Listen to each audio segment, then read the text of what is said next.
कहिले पनि नेपालको लुम्बिनी र कपिलवस्तु भारतको भूभागमा थिएन। सायद यो प्राचीन कालमा नै किन नहोस्, यो नितान्त नेपालकै भूमि भएको पुष्टि विभिन्न अन्तर्राष्ट्रिय स्तरबाट नै बताइएको छ। दर्शकवृन्द, बालेनले चालेको यो कदमप्रति के कस्तो साथ पाउलान् र आगामी दिनमा यो विषयले कस्तो रूप लेला त्यो भने हेर्न बाँकी नै छ। नेपालमा कालापानी लगायत भारतबाट अतिक्रमित नेपाली भूभाग फिर्ता ल्याउनुपर्ने माग जोडतोडले उठिरहेको समयमा भारतका विदेश मामिला विज्ञ एक पत्रकारले पूर्वमा टिस्टा र पश्चिममा काँगडासम्मको ग्रेटर नेपाल सार्थक हुन सक्ने आधार प्रस्तुत गरेका छन्। यूएशियन न्यूज नेटवर्कका दिल्ली स्थित सम्पादक एवं भारतका विदेश मामिलाका जानकार वरिष्ठ पत्रकार पुष्प रञ्जनले भारतीय अखबार दैनिक ट्रिब्युनमा लेख मार्फत कालापानी विवादबारे आफ्नो दृष्टिकोण प्रस्तुत गरेका छन्। हालै प्रकाशित उनको लेखमा कालापानी विवादको इतिहास, ब्रिटिस भारत र नेपाल बीच भएको सुगौली सन्धि तथा नेपाल र भारत बीच सन् 1950 मा भएको मैत्री सन्धिलाई तिनको मर्म र उद्देश्य खुलाउने गरी व्याख्या गरिएको छ। 2 डिसेम्बर 1815 मा ब्रिटिस इन्डिया र नेपालका अधिकारी बीच सीमा विवाद समाप्त गर्नका लागि एउटा सन्धि भएको थियो, जसलाई सुगौली सन्धिका नामले चिनिन्छ। यो तथ्यलाई पनि उनले लेखमा सविस्तार व्याख्या गरेका छन्। उक्त सन्धि भएको 3 महिनापछि सन्धि कार्यान्वयनका लागि 4 मार्च 1816 मा नेपालको मकवानपुरमा नेपालका तर्फबाट चन्द्रशेखर उपाध्याय र ब्रिटिस इन्डिया कम्पनीका तर्फबाट जनरल डेभिड अक्टरलोनीले सन्धिका दस्तावेज एक अर्कालाई सुम्पिएको पनि लेखमा उल्लेख छ। सुगौली सन्धि हुनु अघि पूर्वमा दार्जिलिङ र टिस्टा गढवाल बा शहर जस्ता क्षेत्र नेपालको अधीनमा रहेको पनि लेखक पुष्प रञ्जनले स्वीकार गरेका छन्।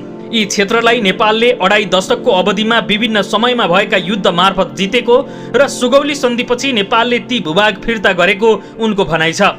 यसको बदलामा ब्रिटिस इन्डियाले नेपाललाई मेचीदेखि पिथौरागढसम्म तराईको लामो फाँट सुम्पिएको जिकिर गर्दै उनले कपिलवस्तुको ठूलो हिस्सा र पूर्वमा मिथिलाञ्चलको प्रशस्त उब्जाउ भूमि पनि नेपालले प्राप्त गरेको लेखेका छन्।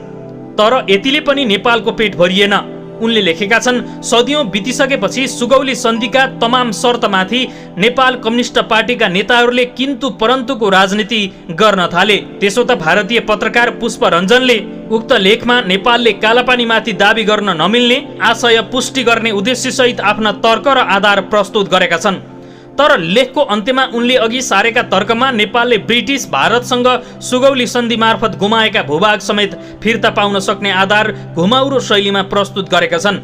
नेपालका विभिन्न विज्ञले विभिन्न नेपाली अखबारमा लेखेका लेखलाई समेत उद्धृत गर्दै उनले नेपालको योजना तर्कबारे पनि आफ्नो लेखमा चर्चा गरेका छन्।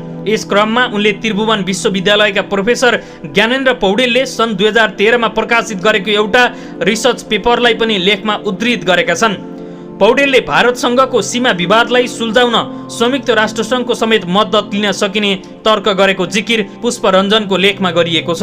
उनले लेखेका छन्, यसबाट प्रष्ट हुन्छ कि नेपालका थिङ्क ट्याङ्क पहिलेदेखि नै एउटा खतरनाक उद्देश्यको पृष्ठभूमि तयार पारिरहेका थिए। पुष्प रञ्जनले लेखमा नेपाली थिङ्क ट्याङ्कको यस्तो खतरनाक उद्देश्य क्षणभरमै ध्वस्त हुने तर्कको बलियो आधारका रूपमा सन् 1950 को सन्धिलाई अगाडि सारेका छन्। नेपाल भारत बीच भएको उक्त सन्धिको अनुच्छेद 8 मा यसअघि ब्रिटिस इन्डियासँग भएका जति पनि सम्झौता थिए ती सबै रद्द भएको मानिनेछ भनेर लेखेका कारण उक्त सन्धि अनुसार नेपालले कालापानीमाथि दाबी गर्न नमिल्ने उनको तर्क छ। उनकै तर्कमा पनि नेपाल फेरि ग्रेटर नेपालतर्फ फर्कन सक्ने आधार प्रतिबिम्बित भएको हो। सन् 1950 मा भएको नेपाल भारत सन्धिको अनुच्छेद 8 ले त्यसअघि ब्रिटिस इन्डिया र नेपाल बीच भएका सबै सम्झौतालाई रद्द गरिदिएको हो भने सुगौली सन्धि अन्तर्गत नेपालले ब्रिटिस इन्डियालाई फिर्ता गरेका भूभाग फेरि नेपालले किन फिर्ता नपाउने प्रश्न स्वाभाविक रूपमा उठ्छ। लिपुलेख कालापानी विवादलाई उनले नेपालका राजनीतिक दलहरूले उठाएका मुद्दामा सीमित गर्न खोजेका छन्। लेखमा एकातिर उनले सन् 1815 को सुगौली सन्धिपछि नेपालले ब्रिटिस इन्डियालाई पूर्व पश्चिमका केही भूभाग फिर्ता गरेको र तराईमा केही फाँट हासिल गरेको चर्चा गरेका छन् भने अर्कोतिर उनले हाल नेपालसँग विवादित भूभागबारे 1830 पछि मात्र आधिकारिक दस्तावेज तयार भएको जिकिर गरेका छन्।